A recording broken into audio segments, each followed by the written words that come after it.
Free చూడండి, మోటు పత్లు యొక్క స్నేహం పూర్తిగా ఉచితం కేవలం జియో సినిమాలో.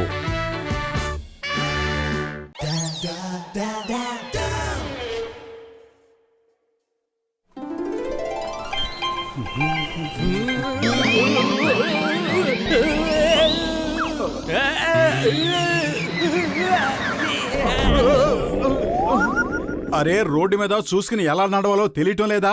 ఇలా మనుషుల మీద పడుతూ వెళ్తున్నావు. నేను కావాలని వచ్చి నీ మీద పడలేదు, పరిస్థితుల వల్ల అలా జరిగింది. ఇది చాలా మంచి జోకు. తప్పు నువ్వు చేసి పరిస్థితుల మీద నేరం వేస్తున్నావా?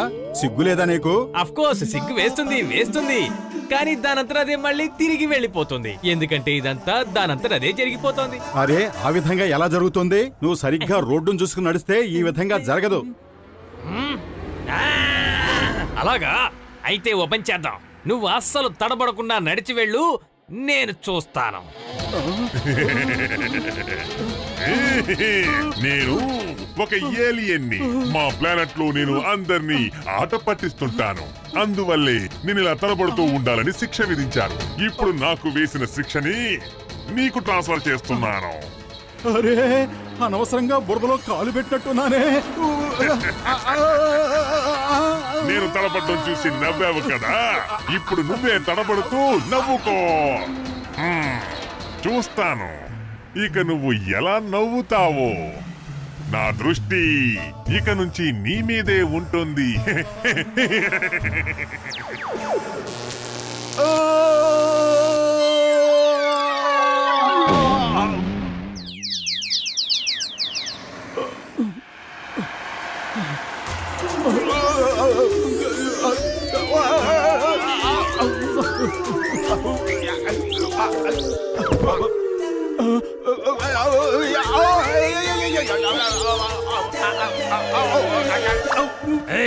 ఎవరది?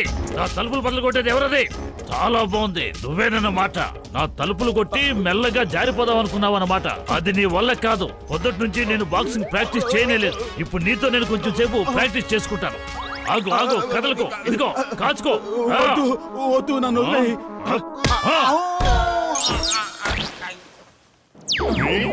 ఇప్పుడు నీకు నవ్వు రావడం లేదా? నువ్వు రోడ్డు చూసి నడవలేవా ఏంటి? ఒక మంచి పక్కింటివాడిగా ఉండడం నీకేమన్నా తెలుస్తోందా? ఎప్పుడు చూసినా కొట్టడం తిట్టడమే. బాగా కండలు పెంచిన వీరుడిలా ఉన్నావు కదా. అసలు న్యాయంగా చెప్పాలంటే ఈ చుట్టుపక్కల వాళ్ళందరినీ నువ్వే రక్షించి కాపాడాలి. ఓ క్షమించు, నా మనసుకి ఆ విషయం తట్టనే లేదు. నిన్న అసలు నేను పట్టించుకోవడమే లేదు. ఉండు, ఇప్పుడు పట్టించుకుంటాను. ఇదిగో, కాచుకో.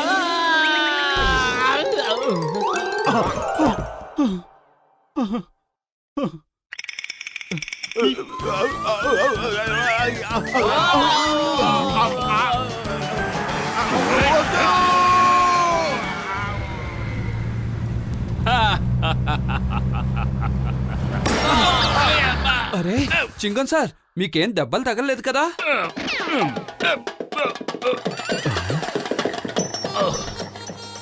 ఆలోచిస్తున్నారు, నా మీద పడిన ఆ ఇద్దరు మనం ఎప్పటినుంచో వెతుకుతున్న ఇంటర్నేషనల్ క్రిమినల్సా లేక లోకల్ తలనొప్పా అని. ఆలోచించిన తరువాత నాకొక విషయం బాగా అర్థమయ్యింది. వాళ్ళు లోకల్ తలనొప్పే అని. పైగా వాళ్ళు మోటు పత్లులే అయ్యుంటారు, ఇంకెవ్వరూ అయ్యుండరు. భలే సార్ భలే, మీరు భలే ఆలోచించారు. మీరు ఎక్కడ ఉండవలసిన వారు కాదు సార్, ఎక్కడో ఉండవలసిన వారు. You are great sir, but you are little late sir. ఏం మాట్లాడుతున్నావు? పదండి వెళ్ళి చూద్దాం ఆ ఇద్దరు లోకల్ క్రిమినల్స్ ఎక్కడున్నారో. ఆ ఏలియన్ తో ఎందుకు అనవసరంగా గొడవ పడ్డావు? కోరి ఇబ్బందులు కొని తెచ్చుకున్నావు తెలుసా? మోటు, నీకో సామెత తెలుసా? ఎవరు తీసిన గోతులో వాళ్లే పడతారు అని. నువ్వు తీసుకున్న గోతులో నువ్వే పడ్డట్టు అయ్యింది. అరే, నేను ఆ విధంగా ఏమీ చేయలేదు. అవునన్నా కాదన్నా, ఇప్పుడు అదే నిజమయ్యింది. పద, మనిద్దరం డాక్టర్ జట్కా దగ్గరికి వెళదాం. మెల్లగా జాగ్రత్తగా ఒక్కొక్కడుగు చూసి నడు.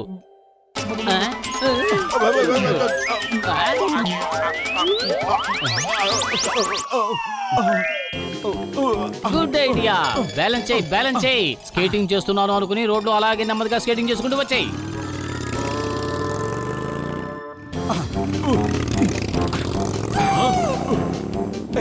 Stop stop in the name of law. ఏ మోటు పత్లు, చట్టం మీద ఒట్టు, భారత మాత మీద ఒట్టు, హిందుస్థాన్ మీద ఒట్టు. ఆగు.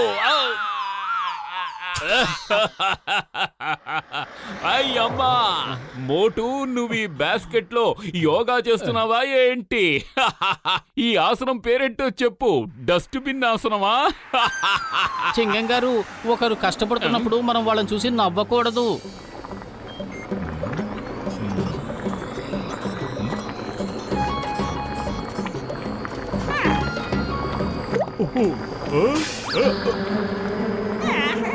పెద్దనయ్య,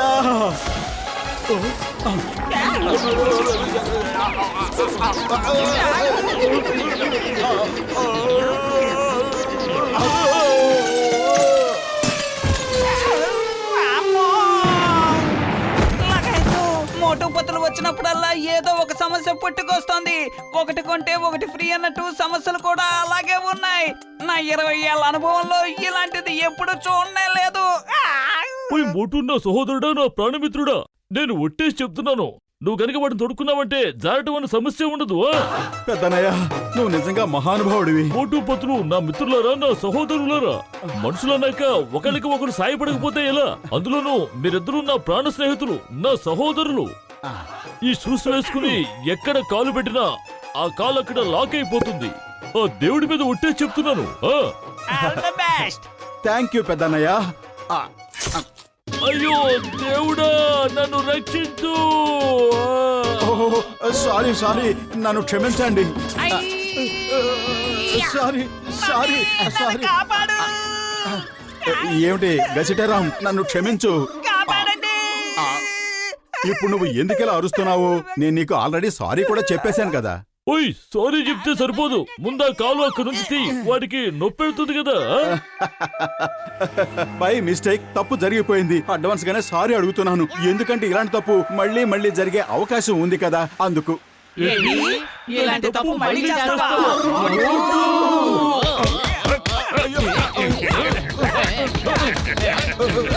ఆగండి ఆగండి, నువ్వే కదా చెప్పావు ఇతరులు బాధల్లో ఉంటే నవ్వకూడదు అని. కానీ నువ్వు మాత్రం నవ్వొచ్చా చెప్పు? లగాయతు, మేమెవరూ నవ్వడం లేదు కదా, మేమందరం కలిసి నిన్ను కొడుతున్నాం కదా. అదిగో అటు చూడండి, ఆ ఏలియన్ నన్ను చూసి నవ్వుతోంది. అది నన్ను ఎగతాళి చేస్తోంది. ఏలియనా? ఏంటి ఇక్కడ? పోయి పత్రులు నా మిత్రమా, నా కంటికేమీ కనిపించడం లేదు. ఆ ఏలియన్ నీ కంటికేమైనా కనిపిస్తోందా? అది కాదు డాక్టర్ జట్కా, కానీ మోటు కళ్ళకు మాత్రమే తెలుస్తున్నట్టుగా ఉంది. అదే మోటుకి ఈ రకమైన వ్యాధిని ఇచ్చినట్టుగా ఉంది. ఇదిగో ఈ ఫ్లయింగ్ హెల్మెట్ పెట్టుకుని ఎక్కడికి వెళ్ళాలనుకుంటే అక్కడికి వెళ్ళు. ఇక మీదట నువ్వు నడవాల్సిన అవసరమే రాదు. అదరింది. త్వరగా పద పత్లు, జాన్ బ్యాంక్ దోచుకుని పారిపోతున్నాడు.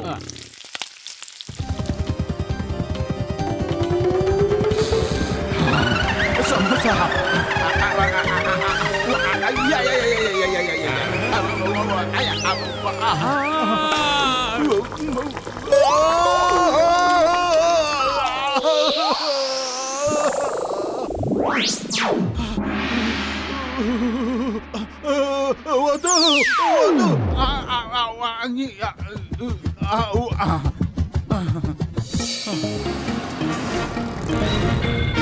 The name is Chingam. Chingam చేతిలోంచి తప్పించుకోవడం ఇంపాసిబుల్. చెప్పారుగా, ఇంపాసిబుల్. ఆగు ఆగు జాన్, నేను నిన్ను వదిలిపెట్టను. చట్టం మీద ఒట్టు.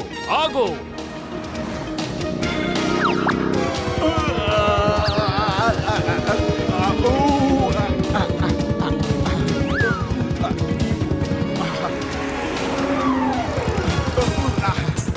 మోటు, గాల్లో ఎందుకు స్కేటింగ్ చేస్తున్నావు? వెళ్ళి జాన్ను పట్టుకో. అతను బ్యాంకు దోపిడీ చేసి తప్పించుకుని వెళ్ళిపోతున్నాడు. ఏమిటి? Okay okay.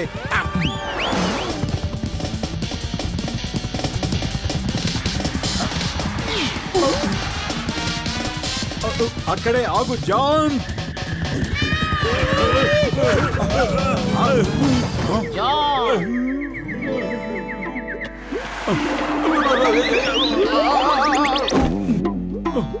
థ్యాంక్ యూ మోటు, నువ్వు చట్టానికి ఎంతో సహాయం చేశావు.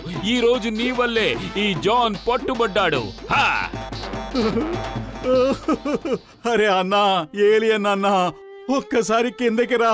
సారీ, మూర్ఖంగా నేను నిన్ను ఎగతాళి చేశాను. దయచేసి క్షమించు. నువ్వు మనస్ఫూర్తిగా సారీ చెప్పావు కాబట్టి నేను నిన్ను క్షమించేశాను. ఏలేనన్న, నాకు బుద్ధొచ్చింది. ఇక నుంచి నేను ఎవరిని ఎగతాళి చెయ్యను.